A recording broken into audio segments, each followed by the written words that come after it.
dore imbogo dore imvubu dore impara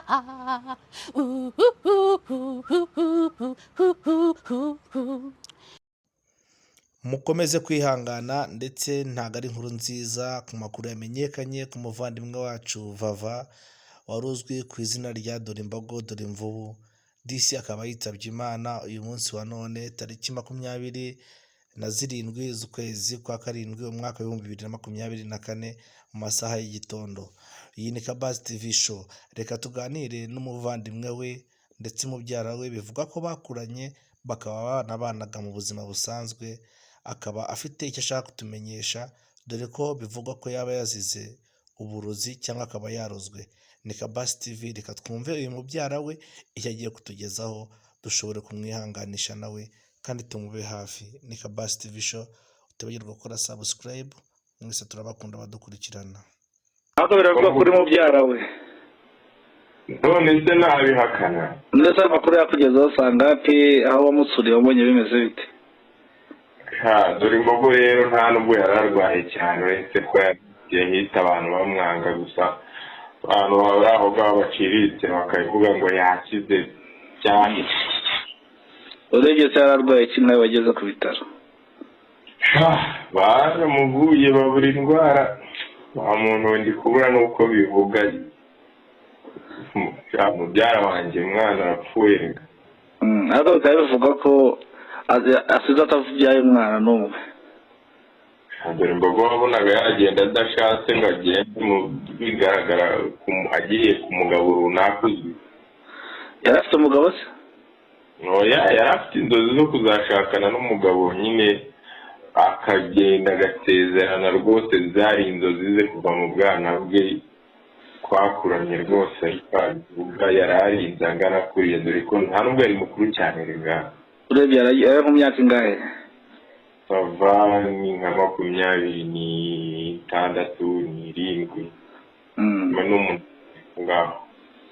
Ariko biravuga ko yaba yazize uburozi. Inaha mu cyaro ze ko biba bitoroshye wa mugabo we.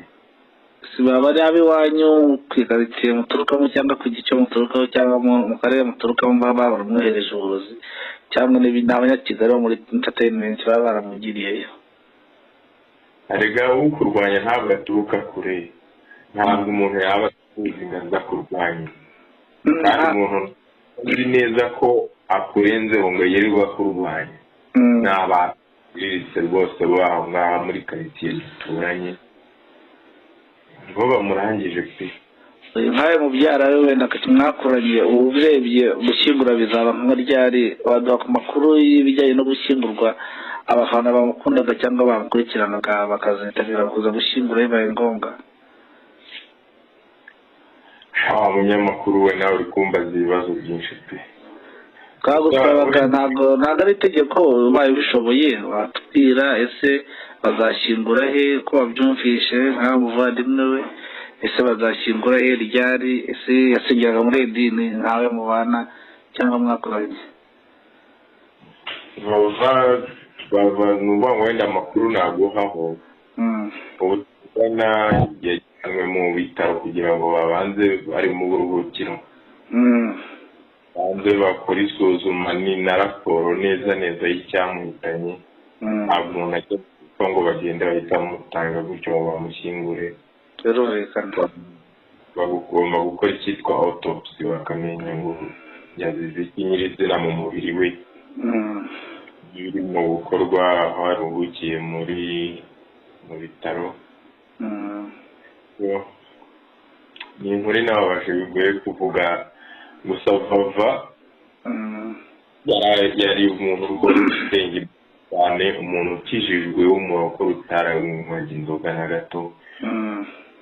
Amukundaga nyine nka basaza be, yatugiraga inama wajye mwishurashura mu dukobwa akagukebura ati kuramenya utaziyandarika kari agakobwa ndabona katagenzwa n'amahoro ijya abibona dizi.